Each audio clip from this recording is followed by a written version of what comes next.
তুই শ্বশুর বাড়িতে খুশি আছিস তো? হ্যাঁ মা, আমি শ্বশুর বাড়িতে অনেক ভালো আছি। আচ্ছা মা, তোমাদের জামাই চলে আসছে অফিস থেকে, আমি তোমাকে পরে কল করব। হ্যাঁ, অফিসে কেমন কাটলো সারাদিন? হ্যাঁ ভালো। দাও, ব্যাগটা দাও, রেখে দিচ্ছি। না, আমি রেখে দিচ্ছি।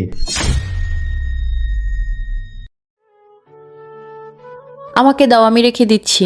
তোমার রাখতে হবে না, আমি রেখে দিচ্ছি। সোহানা, আমার জন্য পানি নিচ্ছি, তুমি কি পানি খাবে? না না, পানি খাবো না এখন আমি। তুমি আমাকেই বলতে পারতে, পানি আমি এনে দিতাম। না না, তোমার দিতে হবে না, আমি নিয়ে নিচ্ছি।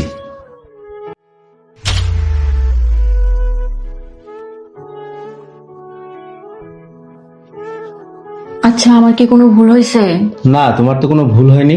তাহলে তুমি যে আমাকে কোনো কাজে করতে দিচ্ছ না? আমার কাজগুলো আমি নিজেই করে নিচ্ছি। না, এগুলো তো আমার কাজ।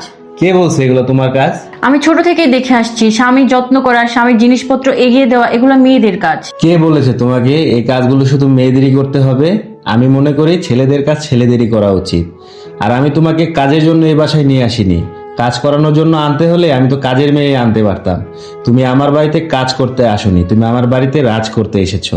তুমি তোমার পরিবার ছেড়ে, সবাইকে ছেড়ে আমার কাছে এসেছো, আমাদের বাড়িতে এসেছো রাজরানী হয়ে থাকতে, আর আমার রানী হয়ে থাকতে। ঠিক আছে? ঘরের বউ কোনো কাজের মেয়ে নয়। প্রত্যেক পুরুষের এই কথাটা মাথায় রাখা উচিত এবং বউকে সম্মান করা উচিত। তবে সংসার জীবন ভরে উঠবে সুখ আর শান্তিতে।